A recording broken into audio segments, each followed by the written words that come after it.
Hola a todos y bienvenidísimos nuevamente a mi canal de YouTube. Hoy les traigo el caso de Cecilia Strisowski, un caso que fue muy conocido en su momento por toda su mezcla con la política. Ella era nuera de piqueteros, así que bueno, había mucha política metida en el medio, y como es un caso bastante reciente y conocido, no quiero dar tantas vueltas y quiero ir directamente al caso. Les presento el caso de Cecilia Strisowski.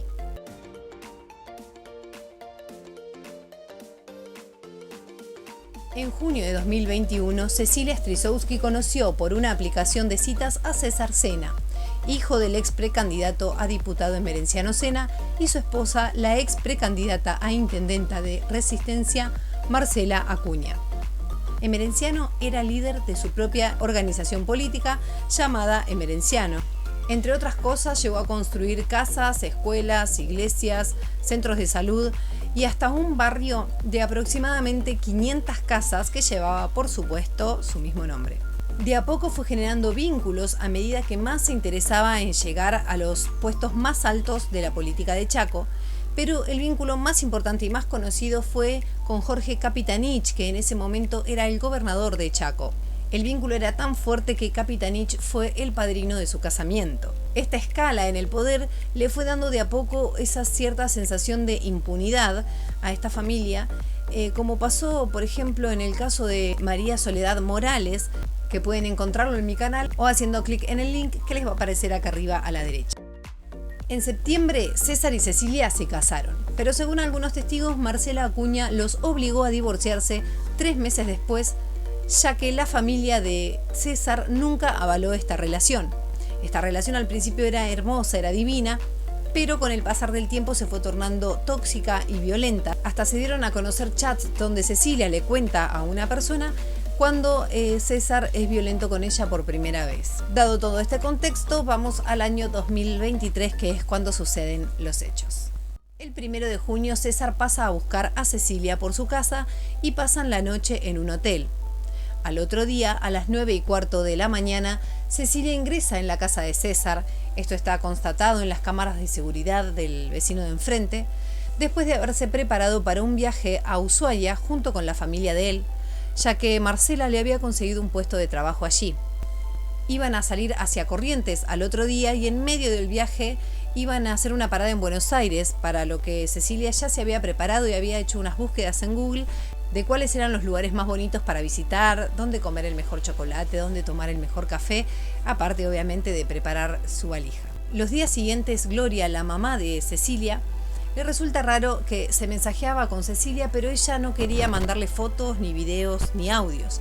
Esto le resulta muy raro, ya que ella solía comunicarse diariamente con su hija y su hija lo hacía más que nada mediante audios, no le gustaba mucho escribir mensajes. Esto se debía teóricamente a que a Cecilia se le había roto el celular. A los 3 días, a Gloria, unos vecinos del barrio Emerenciano le dicen que los Sena le habían hecho algo malo a Cecilia. Alarmada, la familia de Cecilia decide comunicarse con César, quien les dice que Cecilia ya estaba en Ushuaia. Cuando ellos le dicen que iban a hacer la denuncia, ya que Cecilia era muy rara la comunicación que tenían, César cambia completamente la versión y dice que Cecilia se había escapado con otro hombre. Al día siguiente, la mamá realiza la denuncia y cuenta varias cosas de Cecilia en los medios, entre ellas que era la pareja de César Sena, pero la familia de este desmiente todo y dicen no conocerla. Seguido a esto se conocen fotos del casamiento entre Cecilia y César, a lo que la madre de César, Marcela, dice que todo era una cama que les estaban haciendo otros políticos, ya que se aproximaban las elecciones.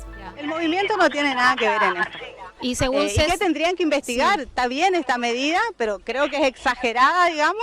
Esto es, más allá del dolor que nos sucede con Cecilia, con mi hijo y con toda la difamación, esto es político, muchachos. Esto es político. Esto vieron acá, es político. Es político, porque ni siquiera esto lo podían hacer en el barrio. Es una vergüenza. Esto es una vergüenza.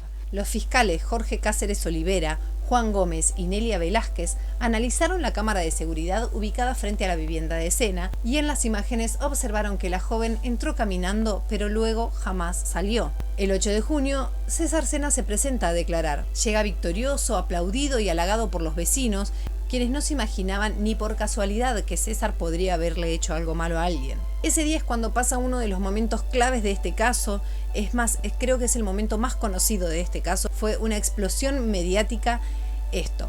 César salió de declarar y se enfrenta a las cámaras de televisión y les comenta lo que había hablado con los policías, cómo lo trataron y cómo él se estaba sintiendo en ese momento. Lo turbio de todo esto es que entre una frase y otra esbozaba sonrisas. Pero tengo miedo de que le pase algo y eso es todo, digamos. Pero no sé qué hacer. Acá me gustaría tomarme el atrevimiento de dejarles unos fragmentos de un video de Franco Piso, que es un genio que hace análisis no verbal, donde explica algunos gestos. De paso, si lo quieren ver completo, les voy a dejar el link acá abajo en la descripción del video. La voz quebrada, obviamente, es por la ansiedad misma de la situación. Vamos a ver, ¿sí? Vamos a ver si se está riendo. Que sí, evidentemente se está riendo, pero se puede reír por varias cosas. Y ahí es el punto importante de la comunicación no verbal. La sonrisa puede venir por diferentes motivos. Muchas veces la sonrisa viene por vergüenza. Eso es normal. Ahora, lo que no es normal es que en una situación como esta vos tengas vergüenza, al menos no en principio. ¿Y por qué digo que no es normal? Porque el foco de tu vida, si vos obviamente no tenés nada para esconder, no está puesto sobre vos. Está puesto sobre el otro. Entonces, cuando vos dejás muchas veces de tener presión de esa ansiedad social que nos da al momento de hablar en público o vergüenza, cuando vos el foco, en vez de ponerlo en vos, ay, me están mirando, ay, estoy nervioso, ay, me estoy equivocando, ahí es donde puede llegar a aparecer la sonrisa por una cuestión de neuronas espejo, para intentar generar en el otro también sonrisa, por eso pasa que nos reímos. Pero en este caso, la importancia no está en uno. Por eso estas declaraciones son tan reveladoras desde el punto de vista de la comunicación no verbal. O vos estás contento por algo, por ejemplo, porque te están creyendo, o por otro lado, vos sentís vergüenza porque lo otro tampoco te importa tanto. O sea, esas son las dos alternativas posibles en este momento. Cuando vos tenés un dolor así tan fuerte, a vos te importa 3 carajos que te estén filmando. Después mírenla. Algo que me gustaría aclarar, pero no pude encontrar en qué momento de la investigación esto se supo, fue que César, cuando sale de declarar, tenía arañazos en el cuello. En realidad, cuando declara, él tiene una chomba a la que le había levantado bastante el cuello y se lo tapaba. Pero después se vio en fotos y videos de él en otro lugar que de verdad que hice el mayor esfuerzo, pero no encontré en qué situación era. No sé si fue mucho después o si fue inmediatamente después de declarar, pero se le notan unos rasguñones acá en el cuello y en el brazo. Les voy a dejar la foto, pero lamentablemente no sé en qué momento de toda la investigación fue que se descubrieron estas fotos. Al día siguiente de la declaración de César se hace un allanamiento en la casa de Locena, donde se encuentran restos de sangre y dinero, entre otras cosas, y se ordena detener a Marcela Emerenciano y a Fabiana González, que era una asistente del matrimonio, y se ordenó detenerla por ser partícipe necesario, y también se ordenó detener a César, pero este ya estaba prófugo, por lo que se hace una orden de captura nacional e internacional, que duró poco porque al día siguiente César se entrega después de que el gobierno de Chaco le soltara la mano a él y a su familia. De a poquito iban sintiendo cómo perdían esa impunidad de las cuales estaban completamente seguros. Un dato curioso pero bastante relevante era que Locena habían regalado un montón de muebles a varios vecinos del barrio y se habían comprado muebles nuevos. Esto fue 2 o 3 días después de la desaparición de Cecilia. Curioso, ¿no? Estos muebles fueron encontrados más adelante en la investigación, pero eso no les quiero spoilear todavía, se los voy a contar más adelante. Mientras César era detenido, también se detenía a Gustavo Obregón, que era el marido de Fabiana González. Ambos eran asistentes del matrimonio Sena. A Gustavo se lo detiene porque se encuentra en su domicilio una remera con la cual se había visto a Cecilia su último día de vida. Y a la vez también son allanados los campos de los Sena, donde encuentran a Gustavo Melgarejo y Griselda Reynoso, que eran los caseros en ese momento, que tuvieron que ir a declarar el 13 de junio. Melgarejo dijo que había visto a César junto a Obregón y a Cecilia en unos campos cercanos. Luego de peinar todos esos campos, la policía se dio cuenta que esta declaración de Melgarejo había sido una simple distracción para ganar tiempo y que se centraran en los campos y no en la casa de Locena. A todo esto, el abogado de Locena, Juan Díaz, renuncia y sale a los medios a decir que él creía que César había matado a Cecilia. Locena estaban cada vez más solos. Se anularon sus candidaturas y las escuelas, iglesias y hospitales que habían creado y que habían pintado de rojo como distintivo para que se conociera que había sido creado por ellos, se pintaron de blanco. Después de esto pasaron una seguidilla de cosas. César Sena revela su primera carta desde la cárcel queriendo defenderse. Se esperaban los resultados de las pericias de la casa de Locena. La defensa de César intenta pasarlo como inimputable. Y al equipo de la defensa por parte de Cecilia se suman Pierri y Burland, que son abogados muy mediáticos, no sé si los recuerdan. Pierri fue quien defendió a Mangieri en el caso de Ángeles Rawson, y Burlando, entre otros casos, participó del caso de Fernando Báez Sosa, el chico que fue atacado a la salida de un boliche hasta terminar con su vida, y también defendió a Juan D'Artés en el caso Fardín D'Artés. Estos 3 casos que les acabo de nombrar también los pueden encontrar en mi canal. Los mensajes de WhatsApp que Cecilia le envió a un conocido para contarle que su pareja era violento y le tenía miedo se suman como evidencia contra César Sena y los otros acusados. En otra conversación aportada por el mismo testigo, Cecilia revela que César también es violento con su madre y también que toma medicación porque tiene problemas psiquiátricos. En ese chat, la joven agregó que era de esperar que reaccione así, en referencia a que César no está tomando sus pastillas. El testigo aseguró a los fiscales que Cecilia le había contado que su pareja se medicaba por los ataques de ira que tenía e iba a un terapeuta. A esos chats se le suman una serie de búsquedas en internet que hizo César tanto antes como después de la desaparición de Cecilia. Como por ejemplo, ¿qué pasa con el alma del ser querido que muere de forma violenta? También se mencionó como prueba contra César el hallazgo de su historial de YouTube, el 1 de junio, un día antes de la desaparición de Cecilia. La búsqueda de información como por ejemplo, cómo luxar un brazo. Días después, el 4 de junio, reprodujo contenido también en esa red social en YouTube, titulados: Así reaccionaron estos criminales al escuchar su sentencia. ¿Puede un revólver usar silenciador? Y al día siguiente, el 5 de junio, buscó: ¿Qué pasa con el alma del ser querido que muere de forma violenta? Muertes violentas, ¿qué pasa con el alma? Almas de personas asesinadas. Mente de un asesino. Un asesino ¿siente remordimiento? En 2 ocasiones diferentes se encontraron huesos enterrados en la chanchería de Locena, pero en ambos casos no se trataba de huesos humanos. Lo que sí se hacía sospechoso es que después de la desaparición de Cecilia, Marcela, Emerenciano y César, junto a 7 familiares más, habían cambiado de teléfono. El 18 de junio se hallaron pertenencias quemadas de la joven en el barrio Emerenciano, entre ellas la valija y prendas de ropa. Al día siguiente, Obregón se quiebra y cuenta detalles de cómo César arrojó los restos quemados de Cecilia al río Tragadero, que justamente pasaba cerca de los campos de Locena. Allí se encontraron nuevamente restos óseos y un dije que la mamá de Cecilia supo reconocer. Su hija nunca se lo quitaba. Apretadísima entre la espada y la pared, a Marcela no le queda otra cosa que reconocer que cuando llegó a su casa el día de la desaparición de Cecilia, vio un bulto alargado con forma de cuerpo y que le dio impresión y le dijo a su marido de irse y se fueron de la casa. Mientras ella declaraba eso, se encontraban ADN en los muebles que les conté antes en el video, en esos muebles que ellos le regalaron a los vecinos. Bueno, se consiguió allanar la casa de todos esos vecinos y en los muebles se encontró ADN, adivinen de quién, de Cecilia. Y también, a la vez, mientras se encontraba ese ADN, se encontraba también en la casa de Locena una billetera incinerada con documentación de Cecilia. Para los investigadores, Emerenciano Sena, César Sena y Marcela Acuña estaban en el lugar del hecho y el resto de los detenidos contribuyó a realizar la maniobra para que Cecilia llegara engañada a la casa en el marco del supuesto viaje a Ushuaia. Digo supuesto porque los pasajes jamás se compraron.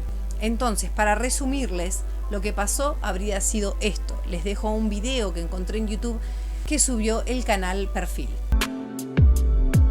A las 9:15 es el último registro de Cecilia ingresando con César Sena a la casa de sus suegros, en Resistencia, Chaco. A las 10:30 ingresa al domicilio en moto Fabiana González, una empleada de confianza del matrimonio Sena, junto a su hermana y se retiran rápidamente.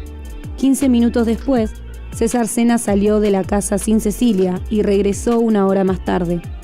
Los fiscales estiman que Cecilia continuaba con vida, ya que a esa hora César no presentaba los arañazos que luego tendría en el cuello. Para las 12:15 llegan al domicilio Emerenciano Sena y Marcela Acuña. En su declaración, Acuña confesó que al llegar a su casa, vio a su hijo con el rostro colorado y rasguños en el labio y en el cuello. La sospecha principal es que Cecilia fue estrangulada en una de las habitaciones de la casa, donde estaba el colchón con manchas de sangre, que días después los Sena le regalaron a un vecino. A las 13 horas, César sale de la casa con el cuello rasguñado, según declaró una testigo que lo vio en ese momento. Por geolocalización, se comprobó que el joven, luego de lo que se presume fue el asesinato, se llevó consigo el teléfono de la víctima. Según el expediente, a esas horas Cecilia ya estaba muerta en el domicilio de los Sena. A las 16:54, Emerenciano Sena y Marcela Acuña abandonaron la casa. Entre las 17 y 17:30, ingresaron al domicilio dos asistentes de la familia Sena. Por pedido de Acuña, a las 17 horas llega Gustavo Obregón y a las 17:12 Fabiana González, ambos para colaborar en la limpieza de la escena del crimen. Un horario clave es a las 19:26, cuando se habría iniciado la fase de hacer desaparecer el cuerpo de Cecilia. Ahí se ve salir a quien sería Obregón, guardar un bidón blanco y guiar a César para sacar su camioneta del domicilio. De acuerdo al expediente, César y Gustavo Obregón cargaron el cuerpo en la parte trasera de la camioneta para luego dirigirse hacia Campo Rossi. Los investigadores creen que ambos se trasladaron a la chanchería de la familia Sena para incinerar el cuerpo y deshacerse de las pruebas, con la colaboración del casero Gustavo Melgarejo y su esposa Griselda Reynoso. Esa noche, a las 22:39, Emerenciano Sena regresa a su casa en la camioneta gris. Al ingresar, se queda en la vereda con el portón abierto. Minutos más tarde, César ingresa a bordo de su camioneta blanca y allí, Emerenciano cierra el portón. Una vez en el campo, el cuerpo fue incinerado durante 12 horas aproximadamente para que no queden restos. De mantener el fuego vivo, todas esas horas se encargaron Gustavo Melgarejo y Griselda Reynoso, los caseros. Una vez detenidos, los Sena no han hecho más que quejarse y amenazar. César no para de sacar cartas donde cuenta lo mal que la pasa en la celda, que no tiene comodidades, que no tiene celular y no tiene electrodomésticos. Por eso les voy a dejar abajo un alias para hacer una colecta y comprarle un microondas, una licuadora y un iPhone a César para que la pase un poquito mejor. Emerenciano grabó un video mostrando unas botellas de orina, dando a conocer que no tiene ni siquiera baño.